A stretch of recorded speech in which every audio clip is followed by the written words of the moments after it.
My name is Kristen Hovitt, and welcome to the Other Autism podcast.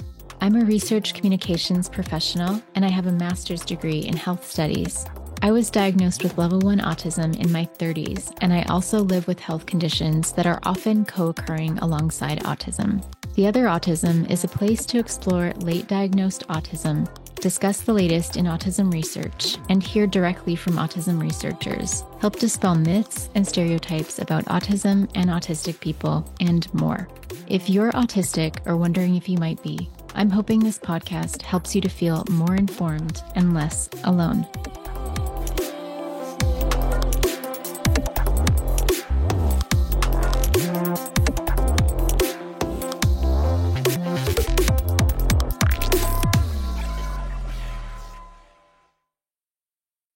Today, I'm speaking with Dr. Michael Lenz, a physician specializing in pediatrics, internal medicine, and lifestyle medicine. Dr. Lenz is based in Wisconsin and is the author of the book titled Conquering Your Fibromyalgia, and he's the host of the podcast by the same name. Please say hello to Dr. Michael Lenz. My name is Dr. Michael Lenz. I am a physician. I wear a lot of different doctor hats. I'm a pediatrician. I'm also boarded as an internal medicine doctor, got lifestyle medicine as well as lipidology. And I had a doctor in pre-med period said that every 7 years, half of what you learn changes. And I took that to heart and wanted to be a lifelong learner. I wanted to learn things in depth, and I didn't want to focus on just one organ system in med school, and I didn't want to do surgery.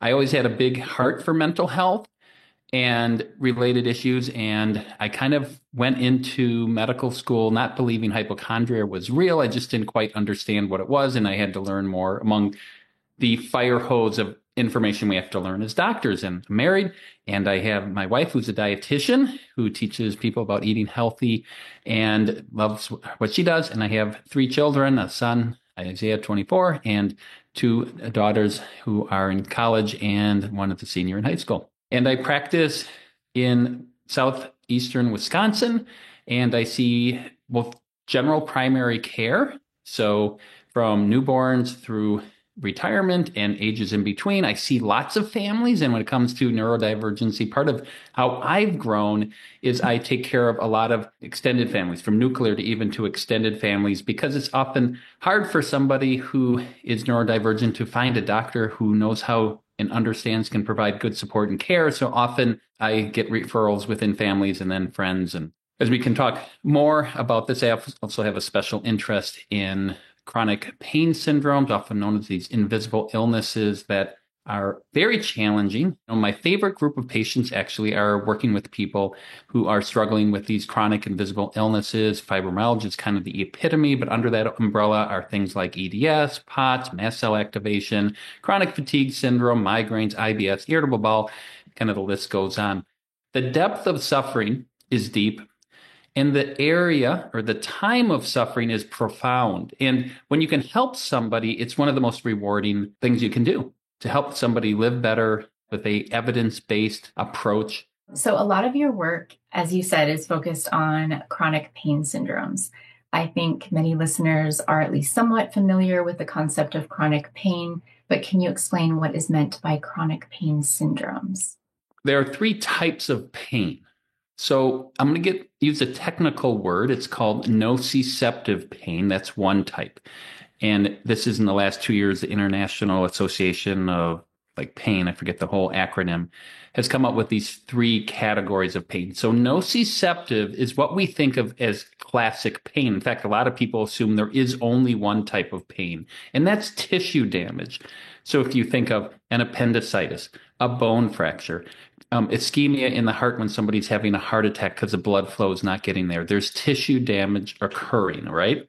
So we get that concept. Neuropathic has to do with an injury to the peripheral nerves. The most common cause of this is diabetic neuropathy, so uncontrolled diabetes. The glucose has a chemical reaction with the coating of these nerves, causing abnormal signaling and firing and giving pain from that.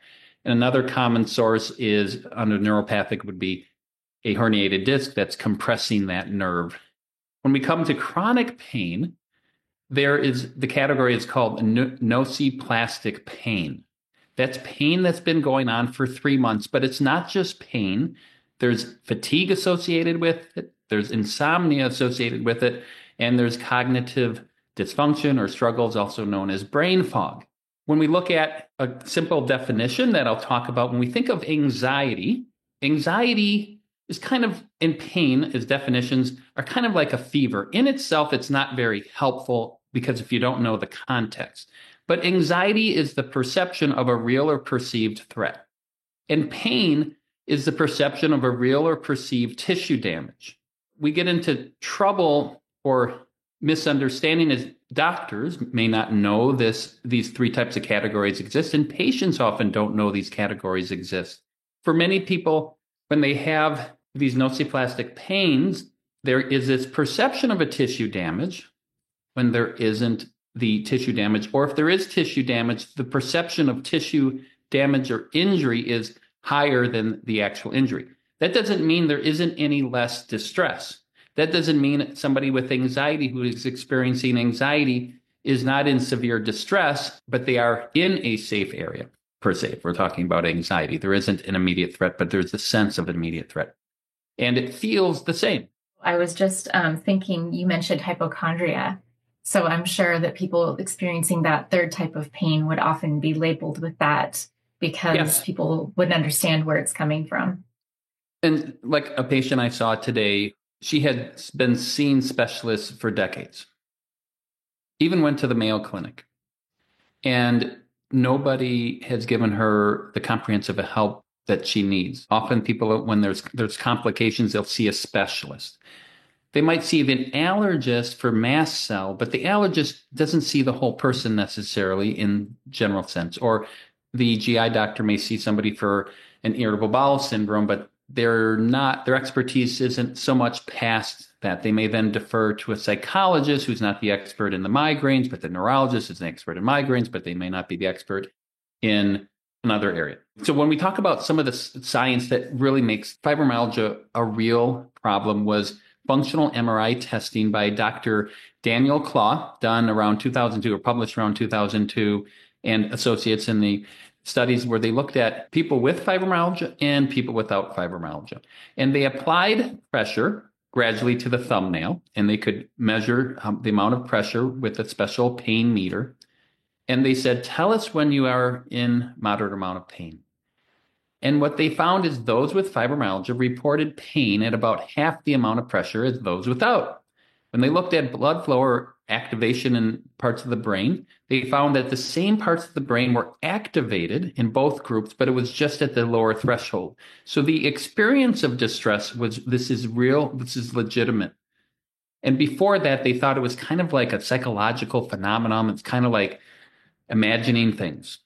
That's really interesting. And how does the mast cell activation fit in with fibromyalgia specifically? So falls under the umbrella of nociplastic pain. And when you look at symptoms, often there is going to be fatigue, brain fog, insomnia, and pain associated with it.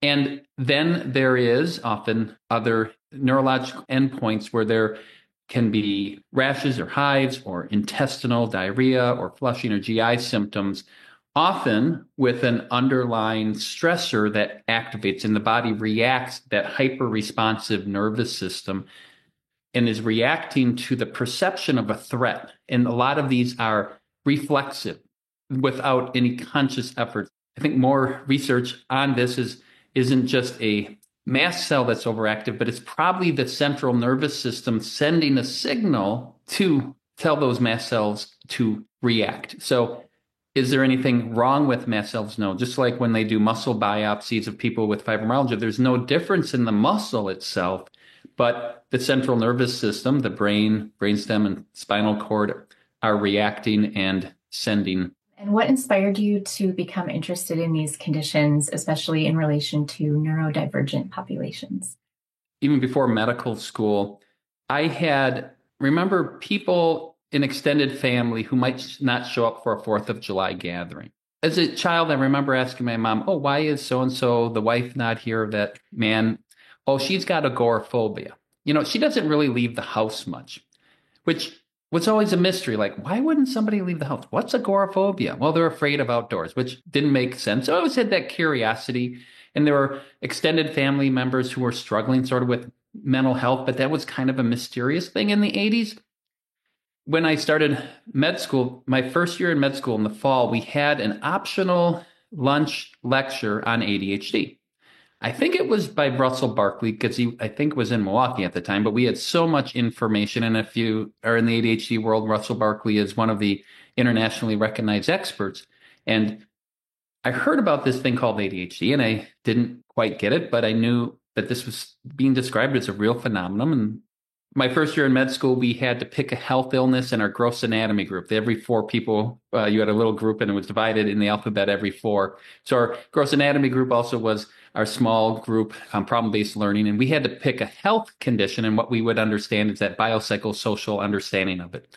Our group picked depression and our mentor was one of the attendings in psychiatry. And we learned like 20% of people will go through depression during their lifetime.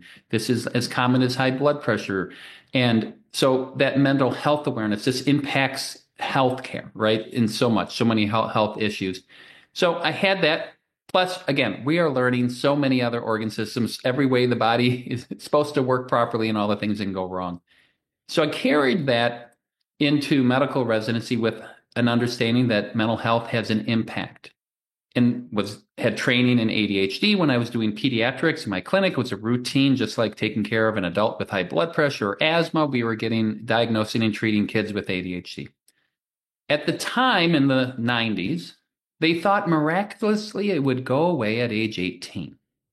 Only a few adults continued to have ADHD into adulthood. That was the recognition back then. And girls and women don't really get it or probably didn't get it. Well, that never made any sense to me. And I kept remembering my mentor who said every 7 years, what you learned in medicine is going to change. So you always have to be humble to learn more. So in isolation along the way, I'd learn about migraines. I'd learn about IBS. I'd learn about this central pain sensitization sort of vague syndrome and disorder fibromyalgia. And I heard about these kinds of problems. And then you start taking care of patients. And then over time, you start to see trends. There's a family history of these central sensitivities. You might have migraines. Your mom had a chronic arthritis. But the weird part is your mom's chronic arthritis started in her 40s, which is really unusual. But it turns out that's what they called fibromyalgia back then. When they didn't want to call it fibro, they said, you have arthritis, but they weren't having crippling arthritis. So you start seeing these patterns. And again, I didn't believe in hypochondria.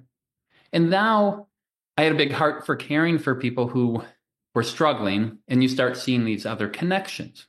And then a lot of my patients who had these chronic health illnesses, like these invisible illnesses, also had coexisting or co-occurring ADHD. And you'd say, well, we have the ADHD. And you know what, Dr. Lenz, since my ADHD is getting treated, my pain isn't as bad. Well, that's interesting. And you start looking what other studies are coming out. And then in the 2010s, you start seeing some studies out there and case reports that this isn't just my observation. Other people are seeing this as well. And I wrote a book that got published just over 4 years ago. Do you know how many times I mentioned the word autistic or autism? 0. I had an understanding of autism as a pediatrician who is looking at autism as something you screen for if a child is delayed in talking, is having dysfunction in the stereotypical educational standpoint, usually a child, and most of now what we often have the stereotype. That's why I like your podcast, The Other Autism, but there's that stereotype. The other part, and I love that you talked about this on your podcast, is I read the book Highly Sensitive Persons, or HSPs, right? Highly Sensitive Persons or People, right? By, who's the author again? I forget off the top of my head. Dr. Elaine Aron. Yes. So I remember reading it and I go, oh, she's talking about my fibromyalgia patients. This is kind of weird. And I emailed her and I said, I'd love to talk to you more about this. Like you, I never heard back. But then I started learning more about autism. And probably about 3.5 years ago, I had a patient who was treating for fibromyalgia. And she said, well, you know, Dr. Lenz, I got diagnosed also with being autistic. And I wasn't going to say, no, you're not autistic. You looked at me in the eyes. So I just go, that's interesting. I won't deny this diagnosis by a psychologist, but it doesn't fit my understanding of this. And it turns out there's a lot of people who have these co-occurring conditions. And once you learn a little bit, then you see the connections with your patients, and then you ask your patients about some of these. I ask my patients and they share these experiences. And the more I recognize this, I'm like, wow, this is a huge part. And it's not my perception. Then you look at what is the research showing. It is also being shown that these are often very co-occurring, and often many people who have autistic style way of experiencing the world have been through a lot of struggles and have been misunderstood. And for the first time in their life, they have somebody helping explain a lot of the struggles and then helping support them, like a similar patient of mine today, as we start asking some of these questions to help understand themselves better. It's about time we get the right support and care for them. And I think part of understanding if somebody is autistic, that can impact overlapping with autistic burnout, which can overlap with fibromyalgia flares. And if we start understanding from the biopsychosocial, spiritual, environmental aspect, starts to make sense. Instead of random flare-ups, you can start to see how these other factors connect when we look at it from this more complex understanding. Thank you. No, that's really interesting. And I don't mind sharing. I recently had an emergency situation where I reacted to something that I took, and it appeared, I guess, to the people, the emergency personnel, that I was having a panic attack. And it was likely related to my mast cell activation. And even like it was more like an anaphylactoid kind of reaction. And I had like chest pressure, everything. And my speaking ability just went out the window. And so they assumed I was having a panic attack. And I was able to tell them, I have mast cell activation. I'm having a reaction. Yeah. And they're just they saw that I was autistic, and they're like, oh, you're autistic. We totally understand what's going on here. And I'm like, oh, and I couldn't express myself. And I was just speaking in one word, kind of, my cat was behind them. So I was like, cat. And they just thought I was being an autistic person. I'm like, no, seriously, usually you cannot tell that I'm autistic. And I was trying to articulate that. And they're just like, we know what's going on. You're having a panic attack. So it's this education is so needed out there. Yeah. I think it can be helpful in helping somebody, if you're autistic, put that into the bigger sense of things. One analogy I like to use in talking about fibromyalgia and a lot of these invisible illnesses is it's like being blindfold, bound, and tortured by an unknown assailant without any recourse for relief. And it feels like there's no hope. You don't know how you got kidnapped. You don't know how you're in this situation. It wasn't on your own accord. And you have faint ideas. You may hear footsteps going up and down stairs, and it seems random. But through education and understanding, taking off the blindfold, it can be like, oh, there might be someone, let's say, who has fibromyalgia, discovers they have co-occurring autism and ADHD with co-occurring restless leg syndrome, who has had trauma and stress in their life. And they go to school and they like numbers and finances and things. And then they discover that they have to do sales as part of their personal finance and retirement planning, which means you have to go and make small talk with strangers. Oh, didn't know that was going to be part of the job. And now it's very stressful. And then there's quotas, and you haven't, 6 months to get this clientele up. But it might be, wow, what if you got a job where you didn't have to do Zoom, you didn't have to do face-to-face, you can support people on the phone, through email, text, and support their retirement. And that understanding can be like, oh, I have to find the right fit.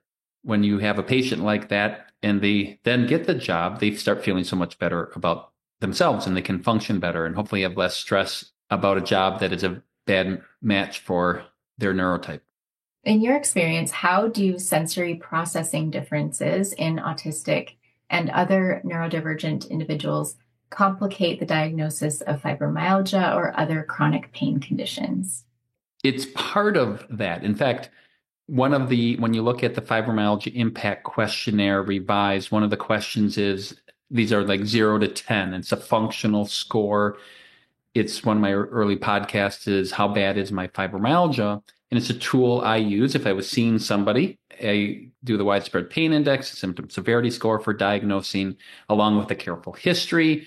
If somebody lost 27 pounds with bloody stools, I'm going to wonder if they have ulcerative colitis or cancer and not assume they have just an IBS and they're stressed. You could have metastatic breast cancer and you have pain everywhere, and we're going to do a careful history to rule that out. But with that, making the diagnosis. But part of the fibromyalgia impact questionnaire, there's 0 to 10. The last question is, how sensitive are you, from not at all a 0 to 10 being very sensitive to things like light, smell, touch, temperature, sound. I've been doing that for years, and many fibromyalgia people report, well, I'm very sensitive. Oh, I can't stand sudden noises or changes or these sounds. And often what we're describing is the same people who are autistic as who have fibromyalgia. These are overlapping. And when you look at these overlapping Venn diagrams, it's like, yeah, I've always been more sensitive to certain things. That's when I say complicated, it makes, I think, not the diagnosis so complicated. Well, I should say what makes it complicated if somebody's autistic, they may not express in a doctor's visit because of alexithymia how their inner state of being is with spoken words, right? And so that can be, if you are picking up body language that you're being not validated, that they don't really trust that what you're saying is true. There's a lot of, especially by the time somebody sees me, they've been going on for years, if not decades, of being a multiple specialist, haven't quite given up hope because they're still looking, but they don't even know if they want to tell everybody there's something wrong.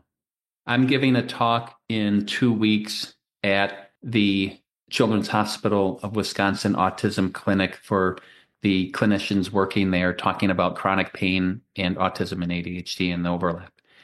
And one of the cases I share is a patient who came in to see me. She's in college, going just for a college physical. And before I walked into the room, I just asked my nurse, like, oh, any concerns? And the nurse is like, nope, she's just here for a physical, no concerns. And then I walk in, and there she is.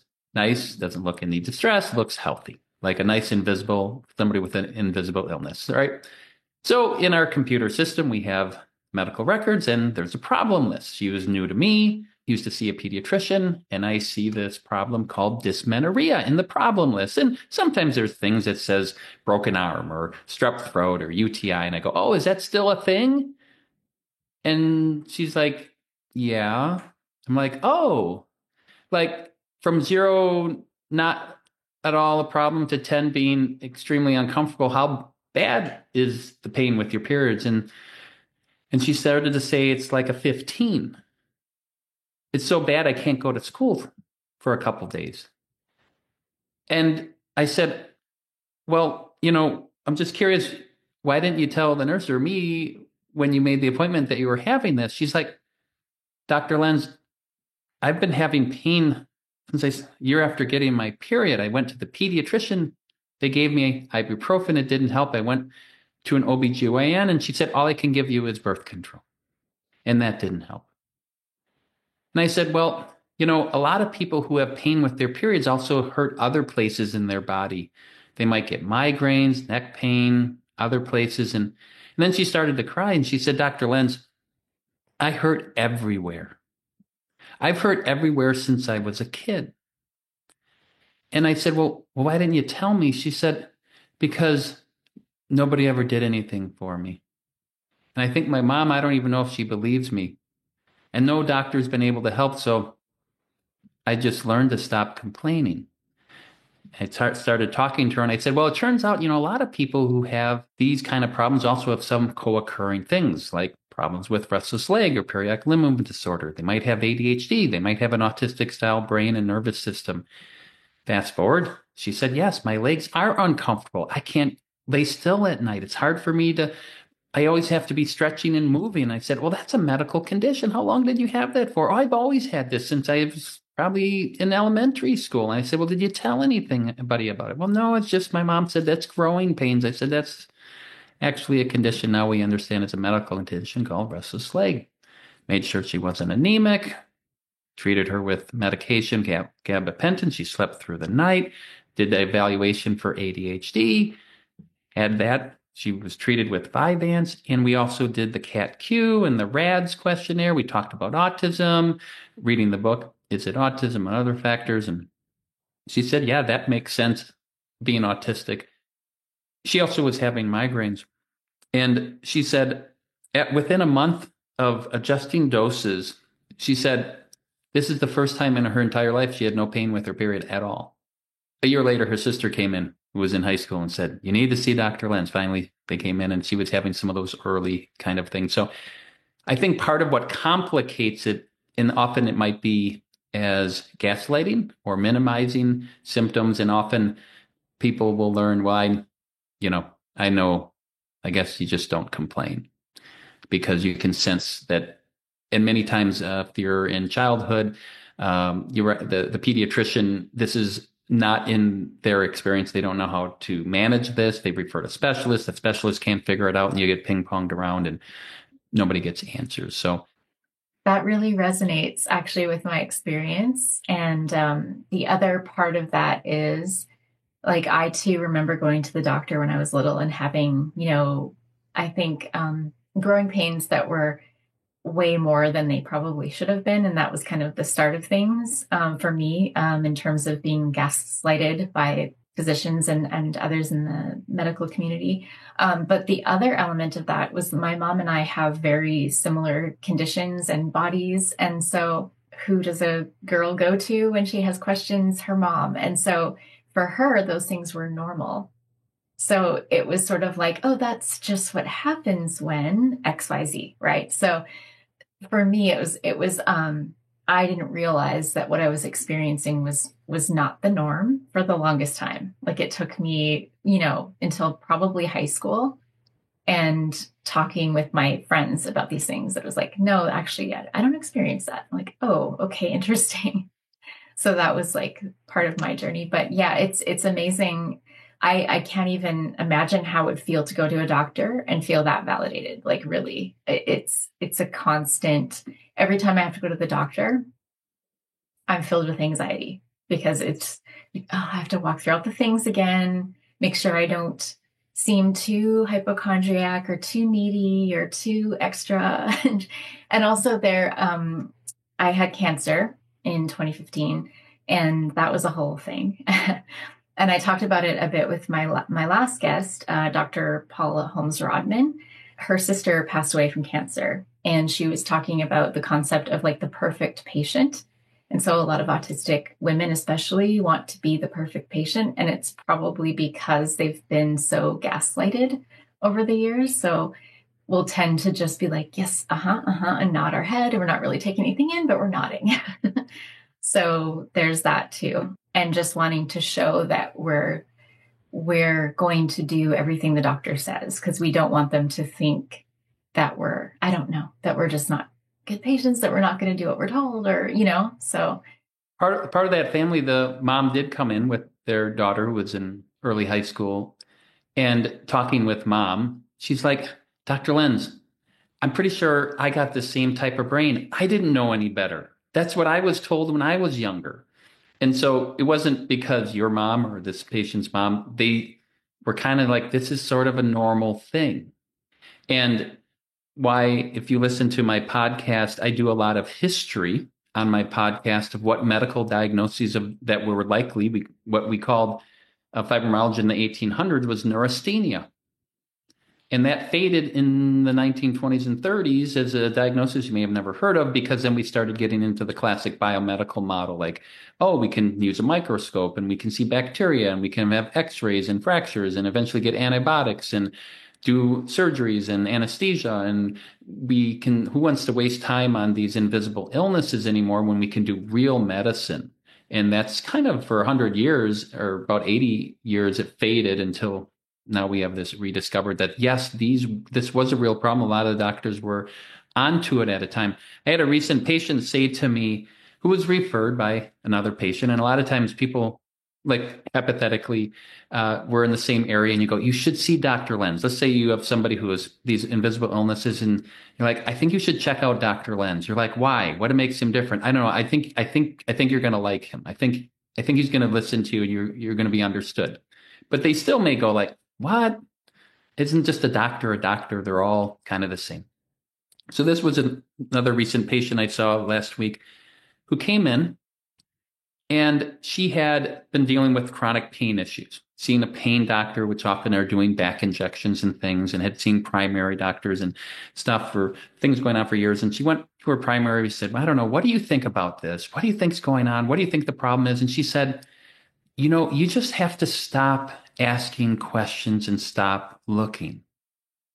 And we were talking, and I was hearing her story. And she said, after a few minutes we were talking, she said, do people cry a lot when they see you? And I said, yeah, a lot of times they do because they're being validated. And I said, that's sad that somebody said, stop looking. And you didn't give up. And she did have fibromyalgia. We're doing a workup and evaluation. She met the criteria. It wasn't just a localized back pain. And getting back to that complicated part, this girl who was in college, she didn't just have dysmenorrhea. She hurt everywhere. And yet I don't want to say I hurt everywhere because I'll be perceived as, what? You look good. You look healthy. How can you hurt everywhere? And so often there's this misunderstanding. People don't get, how can you hurt everywhere when you look so good on the outside? And I had a patient who found me through my book and a little in the podcast. She read about a couple chapters. She hasn't gotten through all of it. And she said, I thought you were basically describing me in the book because, and part of why I wrote the book is I didn't have enough time to explain these complicated to patients. I used to have a 2-page handout. Then I had a 20-page handout, and that wasn't enough. And I said, well, maybe someday I should write a book to put all of this information, because part of this, and another part of this, is that many people are living with chronic pain syndromes when they aren't listened to by the general medical system, often go to doctors that don't have the best evidence to support them. Often these are going down not the best science-based regimens. I do episodes on talking about like chronic Lyme, which is under the umbrella of fibromyalgia. But it's not because you have a latent infection or you don't have mold toxicity in your house and have to clean everything or some mineral imbalance, but you went to a functional medicine doctor who cared about you, listened to your story, validated that it's real, but their conclusions on the cause and the solution weren't strongly science-based. Could they have some things like talk about stress and sleep and other things? And that's often where people go. So part of why I put this out there is like, so you're telling me that even though I have pain, that doesn't mean there's tissue damage, but I have just as much distress as if I do, but I don't. That's a lot to swallow, because often they've been to doctors and they've tried injections and tried treatments and procedures. And when the dots are connected, often there's relief and there's grief. The relief that finally makes sense, but the grief, like sometimes I think they think that they had just the worst darn luck in picking doctors and that most people know this already. And they're like, no, and sadly not, this isn't part of routine training. That's really good. And that also fits with my experience in the sense that like, I will say some of those words, like it could be, even when I was looking through mast cell activation disorder, I think I had found that one as well and brought it to my specialist. And it was like, at the time, it was like, oh, well, there's a lot online that's wrong about that. And it's like, yes, there is, but there's also like, this is actually maybe the thing, and it ended up being the thing. So, but yes, we need more science of those things. Like you said, there's the wrong doctors focusing on some of those issues. And I guess the other thing, to move on to sort of the other question that works into that, is like you mentioned alexithymia. And so when you're working with a patient, an autistic patient, or patients with ADHD and so on, and they have trouble articulating their pain to you, or what's working, what's not, how do you kind of, I guess, change how your treatment plans and tailor your treatment plans to them? So a couple things. What I think is really helpful, if somebody's seen me for new, I try to get as much done in 45 minutes or in 60 minutes. I said, I want you to write down your life story starting when you were a baby.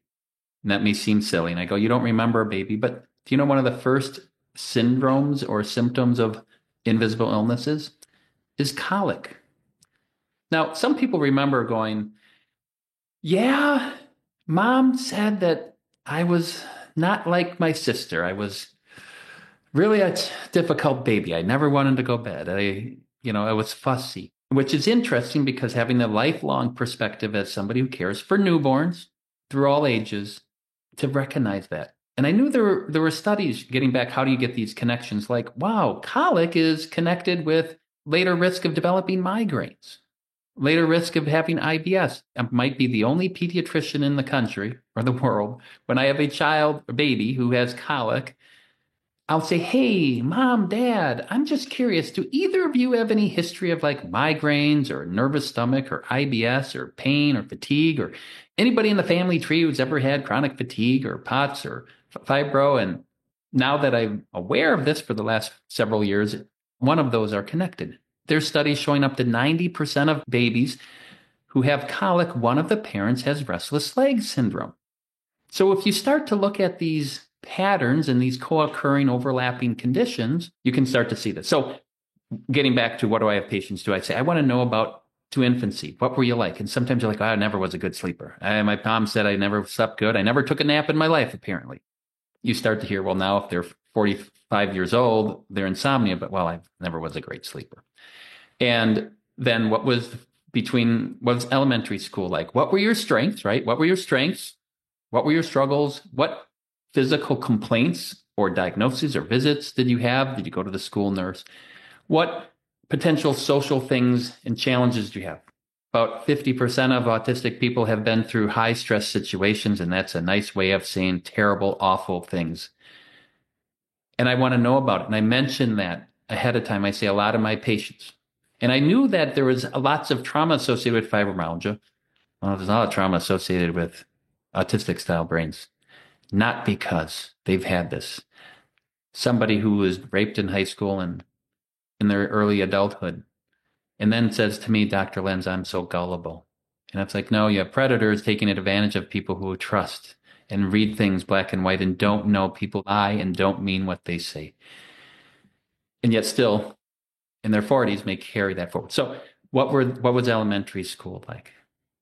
What was middle school like? As you know, autistic people have a much harder time once hormones and complex social relations, and it's not because the parents are setting up play dates anymore. What was high school like? Was there any substance use? Did you graduate high school? Did you drop out?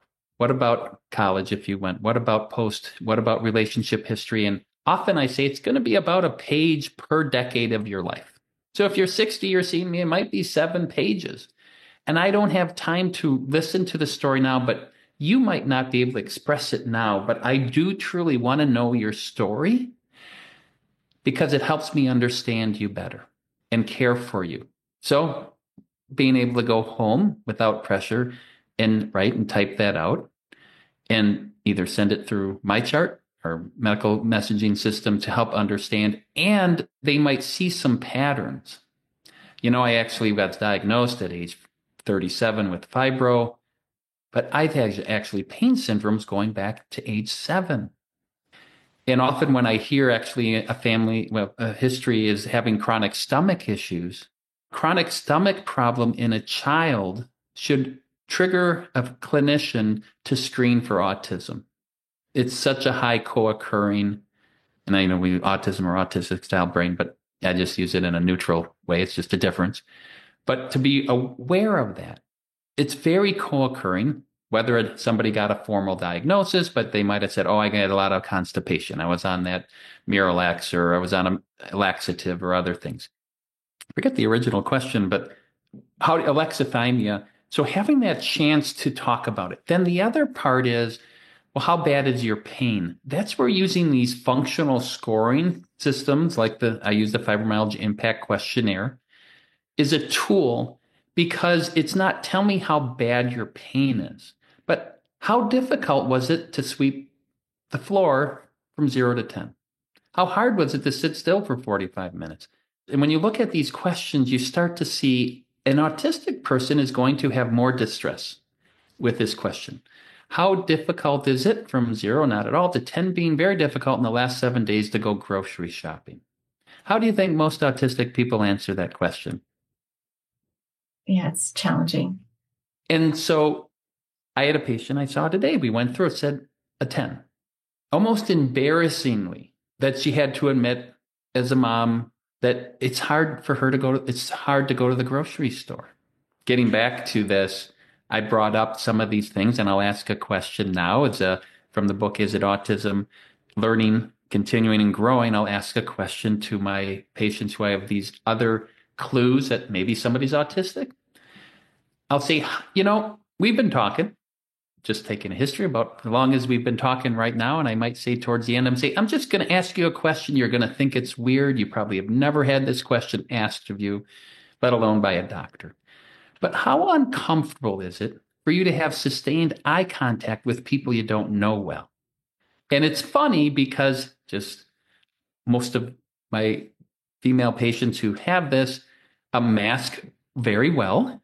And because we got a computer, I glance over, they glance over, and it's kind of works out that there's a natural pauses. And it's funny when I'll hear things like, oh, I'm sorry, is it that obvious? And I go, no, you've been masking immensely great. But the reason I ask is some people who have these chronic pain syndromes also have autistic style brain. Now, I don't have time to dive into this today, but I want you to go through some questionnaires, read through some things, and we can talk about it. We don't have a medicine to treat that, but we do have understand that's part of that. I said, you might not want to go grocery shopping and just order online and pull up in slot number 3C and get your groceries. Why should you have to go? I heard Walmart has some low sensory hours. Well, we could call them autistic friendly hours, but we call them low sensory hours. And then you're like, oh, so there are things that we can do. Why should I make it higher, right? So if you're going to a holiday gathering, in America, we have Thanksgiving, as you know, and a lot of times there's football and noise and all of this. Well, guys, if I'm going to go for a walk and play with the puppies outside, it's not because I'm a bitch. It's not because I'm antisocial. It's just I can only take so much, but I'd love to walk and play outside and do something outdoorsy. And but if you have that, instead of being exhausted after that Thanksgiving and dreading that and getting migraines next year, the day before you go to your in-laws gatherings, and for a few days after that you're exhausted, you're like, oh, I don't have to explain myself and don't have to put yourself in the pressure. So. Super interesting. And actually, I'm just thinking of I want you to come talk at our research institute because I'm part of the EDI group, the Super Hub there, and at the Research Institute, BC Children's Hospital Research Institute. I think this is so needed. And we're talking about neurodiversity as one of our topics and how to make work more accessible and things like that. But I also think that the doctors need to hear this because, it's so lacking and so necessary. And I think that the numbers of neurodivergent people are actually much higher than what's stated online and things like that. So I think this could be relevant for at least a quarter of patients. Either they experience neurodiversity in themselves or in someone they love, and they are seeing these things and they don't know how to understand it. I was talking to a medical student over about a month ago. I was just asking, oh, you're doing some rotations. Have you starting to get an idea what you want to be when you grow up, right? There's a lot of types of doctors you can be. And she looked extremely healthy. Of course, like most invisible people, they look extremely healthy. And then she said, well, I've been having these health issues. Well, I'm a doctor and we learn a lot just by staring at somebody. Like, are you about to need to be intubated because you're respiratory severe distress? Or you have severe pneumonia? Do you look like you got some cancer and you lost 50 pounds and you look terrible? But she looked really healthy. And she said, well, I got this chronic health issue that nobody can help me with. And, I've been dealing with that. And I'm like, oh, what is it? So, well, I got EDS and chronic fatigue syndrome. And I'm like, oh, I kind of specialize in that. She's like, what? I'm like, yeah, I actually have this podcast. I wrote a book and I talk about that, and just did an episode this summer on EDS and talk about POTS in August and Fund Nations experts. And then we started talking kind of like we're doing. And she said, I would love to have you speak at our medical school. And she felt so validated because she knows how doctors often talk about this. So talking about stomach issues, I was seeing a baby of one of my partner's patients, infant. In the problem list, it had something that said intestinal dyskinesis or some newer name that I hadn't heard of. And it was maybe in a 5-month, 6-month-old was having some issues. Well, what do we know about autism and overlapping syndromes of stomach issues? And I said, that's interesting. I'm just curious. Can you tell me more? Because the child was just in for a cold, check for an ear infection. And mom, and where I work, there's a lot of doctors that bring their patients in, and she was a doctor. And I said, that's really interesting. What kind of doctor is she? She said, I'm an anesthesiologist. And I said, I'm just curious. I work with a lot of people with these chronic pain syndromes and GI issues. And sometimes things run in the family like IBS and anxiety and other things. She's like, yeah, that's me. I had anxiety in college and in med school. And I said, that's really interesting. We learn a lot of these stomach issues are overlapping with autism. And she's like, yeah, I'm pretty sure I'm autistic. And then I thought, as you learn about this as a difference, and sometimes that difference can cause deep distress, and to say simply a difference and your child can't speak, obviously there's all these different spectrums. But wow, she picked a good job.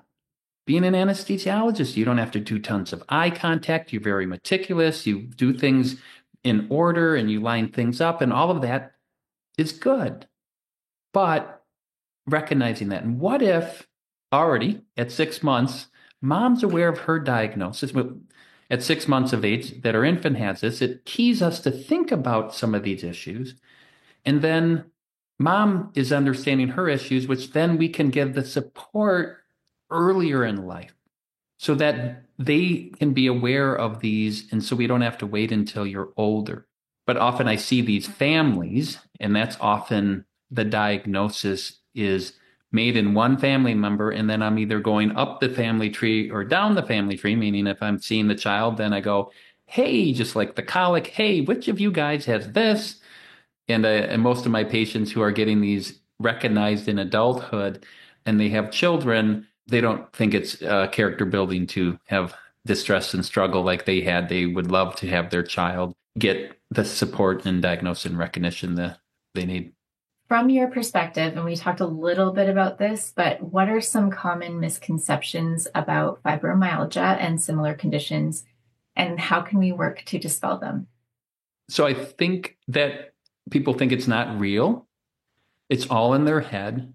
I even heard somebody say to me in the autistic world, there was a doctor who worked in the developmental world of pediatrics who had said they didn't even believe autistic style brains or autism was even a real thing. So I think that this is real. When I entered into this world of fibromyalgia with all of this information and experience and looking at research that it's been done, I made a comment in some social media, Facebook, et cetera, related type things in the fibromyalgia world. And I said, I hear stories and I feel like I'm talking or hearing stories of somebody who's got stage 4 cancer, that we're doing palliative care, that we aren't really able to help and reverse and hope. And when I have patients who, I'm like, but that's not true.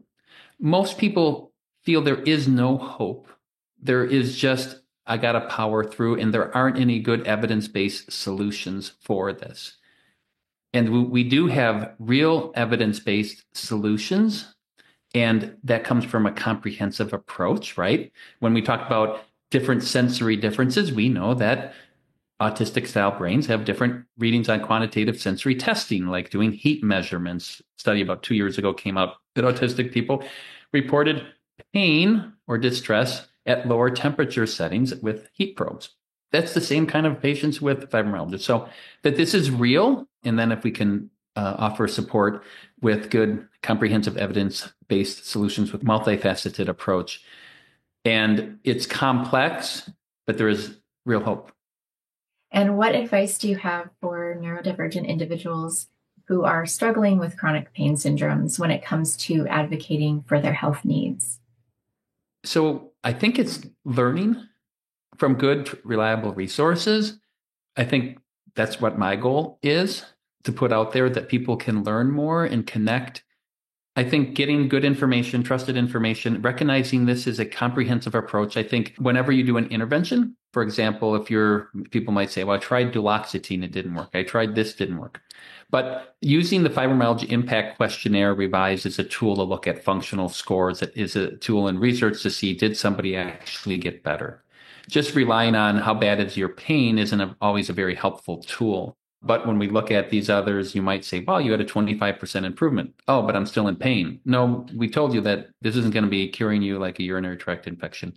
I think if you learn more about these, the biggest question I get of listeners of my podcast is, do you know anybody like you who works in my state? And I go, I don't know anybody that works in your state, but I did interview a nurse practitioner in Virginia that'll be coming out in May, her interview. She's a nurse practitioner who has fibromyalgia and ADHD, and she's read my book, and she's also into lifestyle medicine and talking about the role of diet and exercise. So hopefully more and more, and that's where I try to put the book and the podcast at a level that is intelligent, that gets the respect of people who are patients who like, hey, I don't want a 5th or 6th grade level. I want to have an intelligent 12th grade level understanding, and knowing that everybody's got different science backgrounds, and try to rephrase it so that both the patient who really wants to know and also clinicians who also want to have a good education for them, to hit both. So hopefully more and more humble doctors that recognize they may have dismissed a generation of patients. I remember that in residency, residents who graduated were ahead of me and would talk about what it was like in practice. And they said, well, you got the worried well. You ever heard the term worried well before? That's a term in the medical in circles about healthy people now that are just worried about their health, but they're fine. Well, again, it's a nice way of saying hypochondria. It's like somebody's like, oh, they're always worried something's wrong with them. Well, because they feel like something's wrong with them. And we just have to give them reassurance. You're fine. You're okay. Stop worrying. Stop looking for answers. You're okay. It's just, you get the point.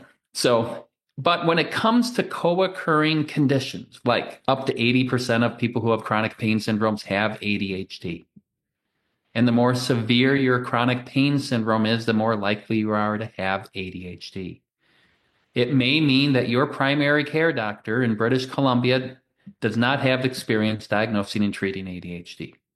If you have that, you might have to then learn about that and then bring your history to the doctor, going back to childhood, talking about what your education was like, what your experience in school, and all of these to help this. So then you might have to seek out a doctor who does that. That might end up being a psychiatrist or a nurse practitioner who has experience because maybe your family practice doctor doesn't. So you may have to do things in piecemeal. You might have to have a doctor who understands lifestyle medicine and sleep. A lot of this ends up being connecting the dots with information and how to put that in a cohesive way, learning more what autism is. As a recent patient of mine, with her and her daughter's diagnosis, who's in high school, recognizing, holy cow, this runs on both sides of the family. And unfortunately, often that was where there was substance abuse and alcoholism and marijuana use. And a patient of mine said, oh, my dad was a pothead and abused my mom. Well, there's a good chance your dad was neurodivergent. And that was not, and he may have learned that's, not to make excuses, but he was having some emotional dysregulation and was having a lot of anxiety and stress. And sadly, he learned that was an acceptable way to treat your mom. That's sad, right?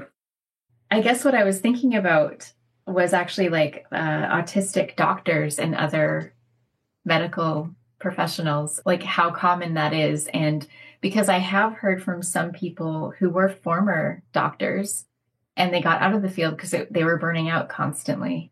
And then they realized, I'm burning out because I'm autistic.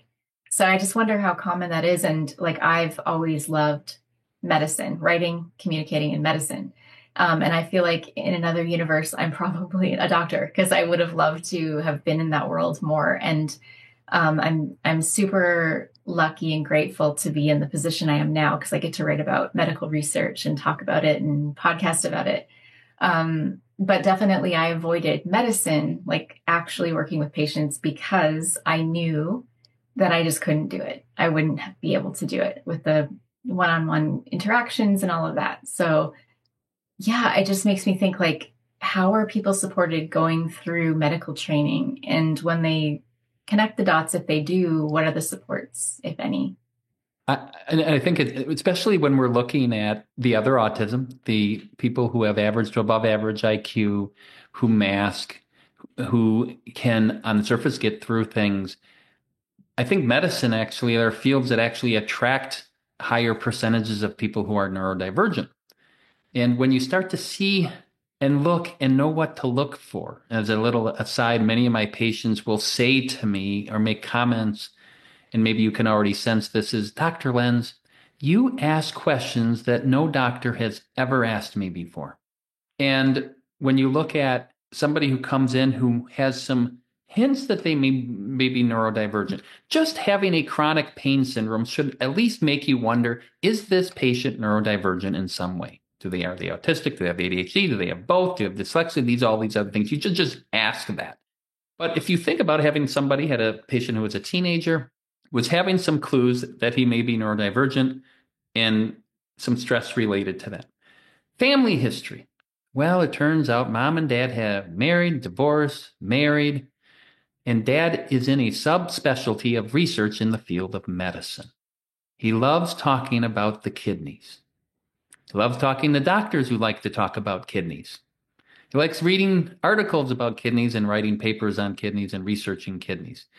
But he doesn't really express love, that his wife, that I love you, and the endearments, terms of endearments, that his wife just goes, I don't even know if he's capable of love. And I kind of broached, I'm like, have you ever wondered, which often, again, getting to that misunderstanding, she probably in some senses vilified her husband for having a different way of communicating. But what if we go, oh, so just because he doesn't express it in the same way doesn't mean he doesn't care about me and love me. But you're getting a different expectation from somebody, just like if you're going to that social gathering. Oh, well, you would show love because you would play loud family games with erratic laughing and cheering at a dining table with people you don't know well and make small talk in between playing games. You're like, well, since you don't do that, you must not love my family. And that's unfair, right? And I actually interviewed, do you know Dr. Mel Hauser? Have you heard of her? I've heard that name.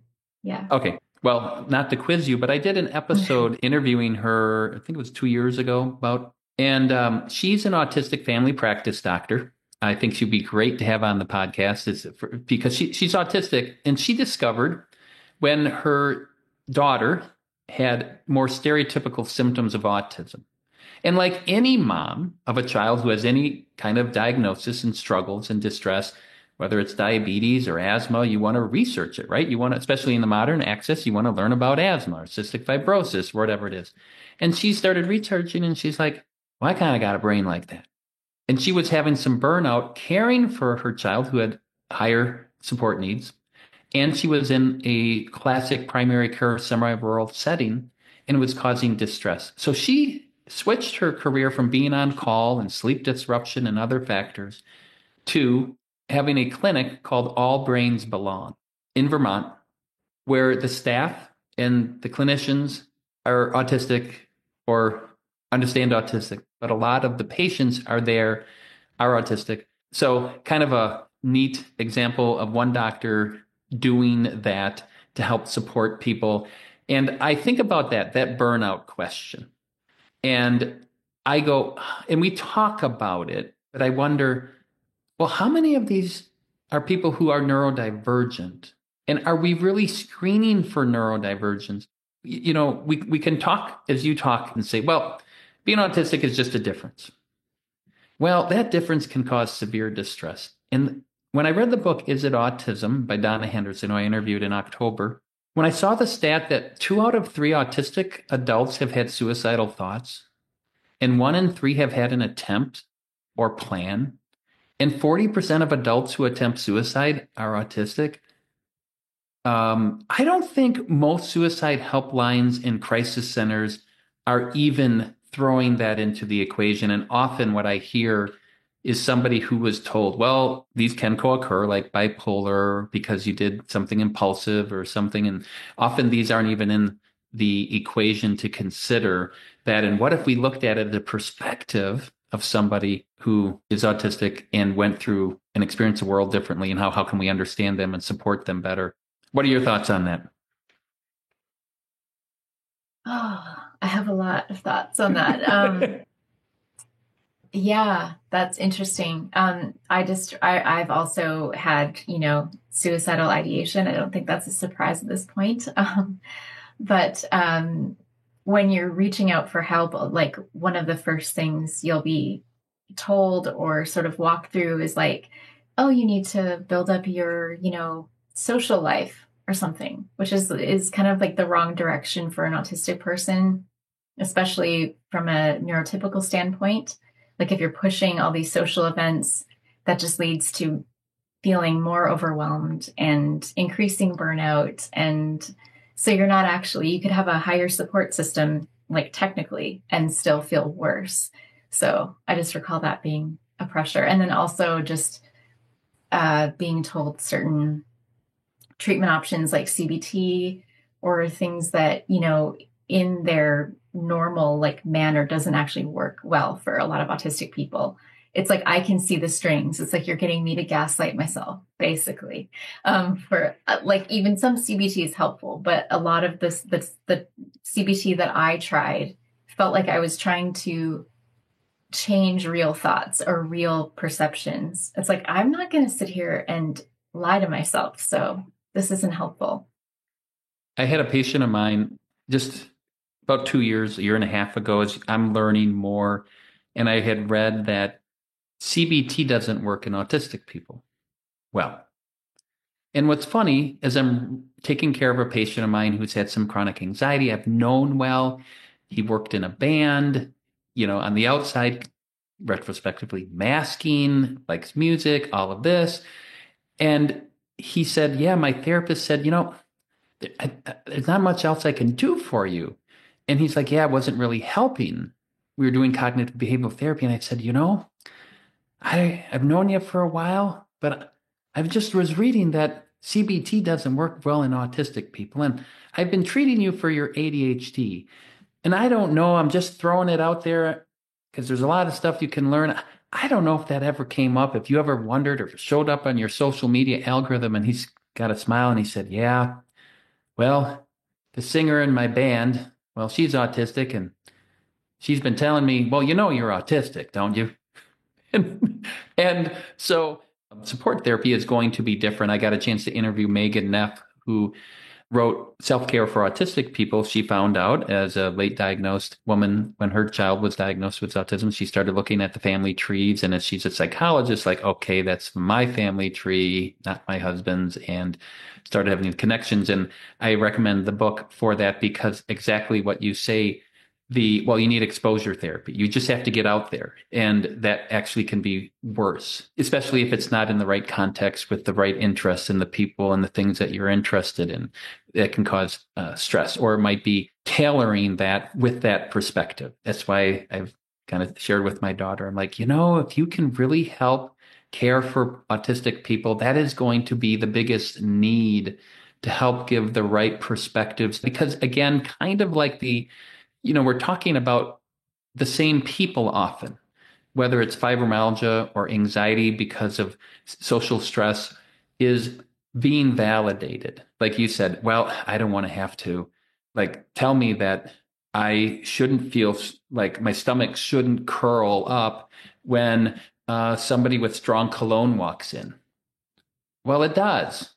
And it's a reaction and I can't control it, right? Or you just have to just breathe deeper so you can handle the sensory overload in your in-laws' house because, you just got to relax, No, I shouldn't have to just relax. Maybe somebody should explain that Kristen loves the family, but if you want to go outside for a quiet walk in nature, she would love to talk about stuff and that setting, right?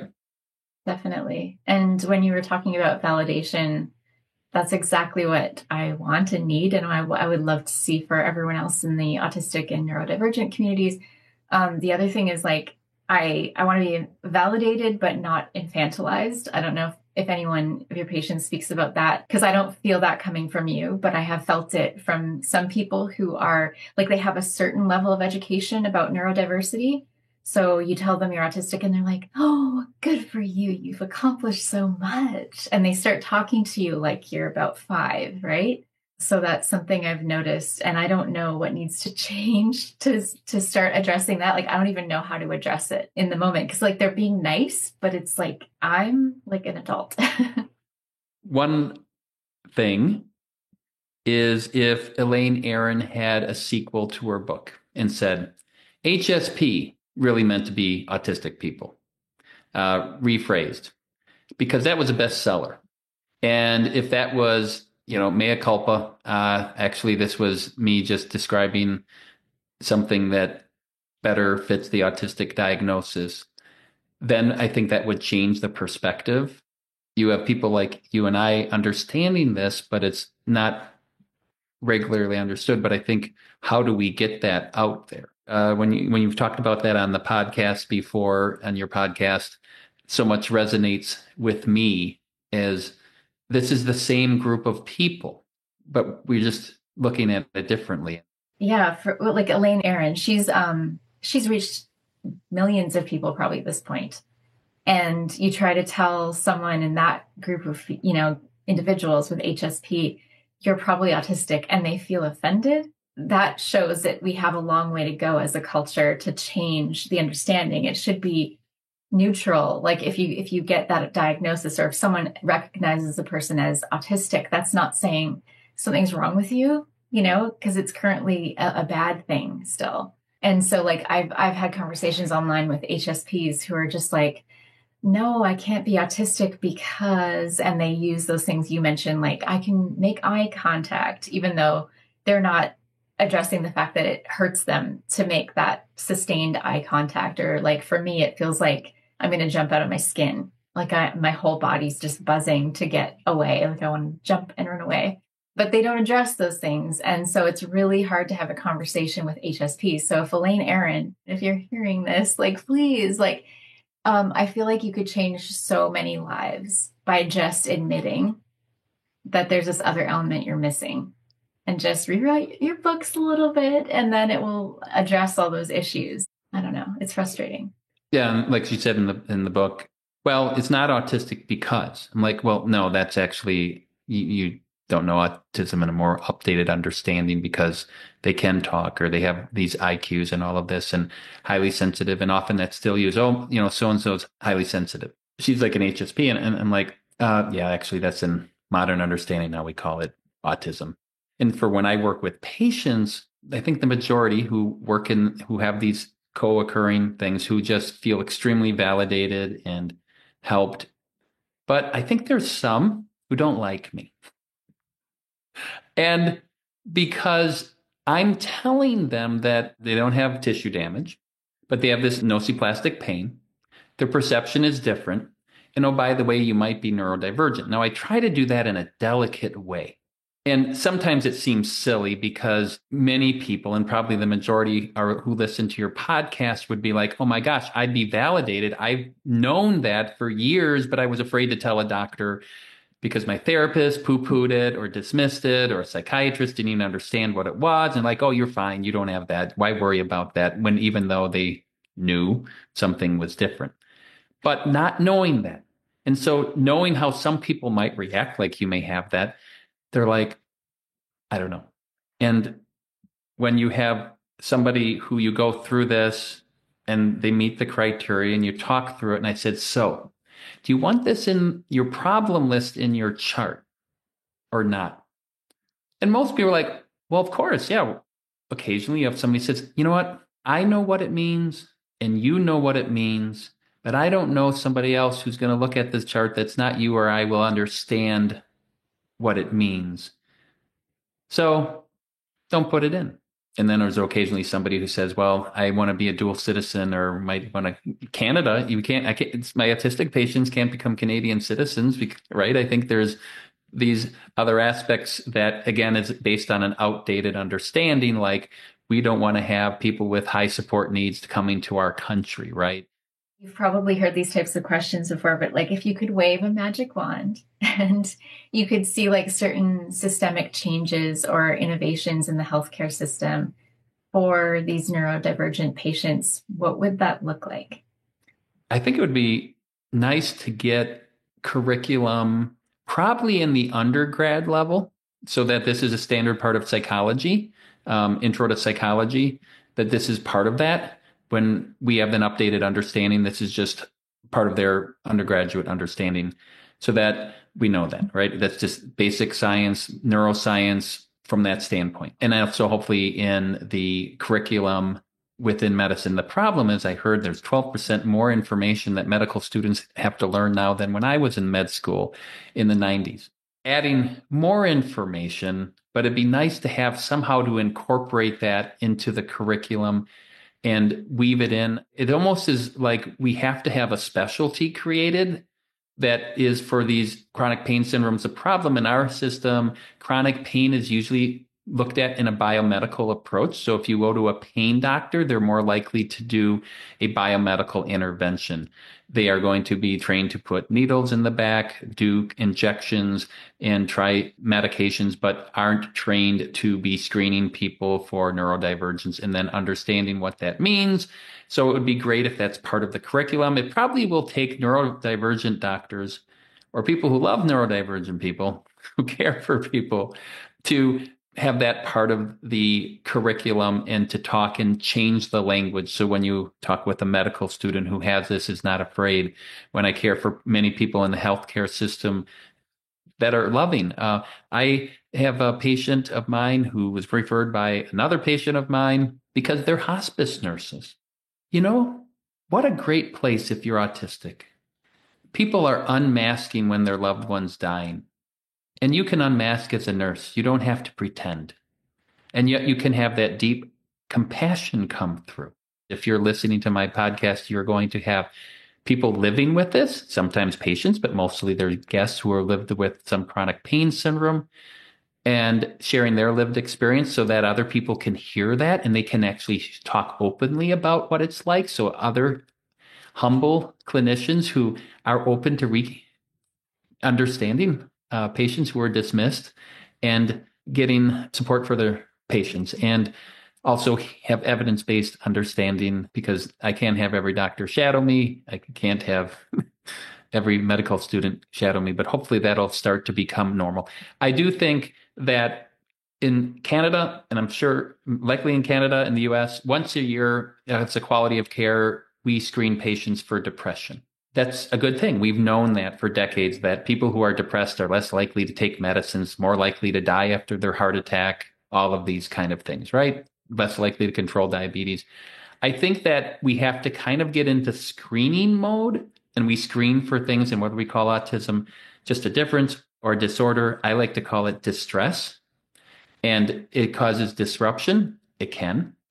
And if we can just screen in our head that there's a different way of perceiving and communicating and interacting with the world. I'll share, if I can, a story. I had a patient in her 30s. Turned out she has ADHD and is autistic. Her mom said to her, living with her long-term boyfriend, and her mom said, you know, you can't just text him. You have to communicate with your words. Like, texting doesn't count. Okay, that's mom as a non-autistic person. I take care of mom too. She's a patient of mine. They went to Europe for a mother-daughter trip. Mom's like, well, let's just go ask this person over here for help. And the daughter's like, oh, we can't just go up there and talk to her or him. And they're like, mom's like, and then mom realized her daughter didn't mind if she went up and talked to the stranger and her daughter would stay back. But she herself didn't want to go up there. And mom's like, oh, well, that kind of makes sense, because I remember back in high school how she'd be kind of shy and nervous about new social gatherings, or the team gets together for a party and going to a school dance or something. And then they had a layover in Scotland. And mom's like, oh, we have an unexpected layover. Might be 12 hours. Let's go explore Scotland. And the daughter's like, oh my gosh, change, stress, wasn't planned. And mom's like, oh. And then they get back to the States.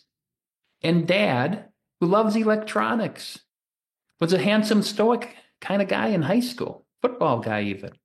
And now there's homecoming at the high school. And mom's said he didn't want to go to the homecoming dinner and didn't want to go to the football game or the gathering. But mom's now like, and that's okay.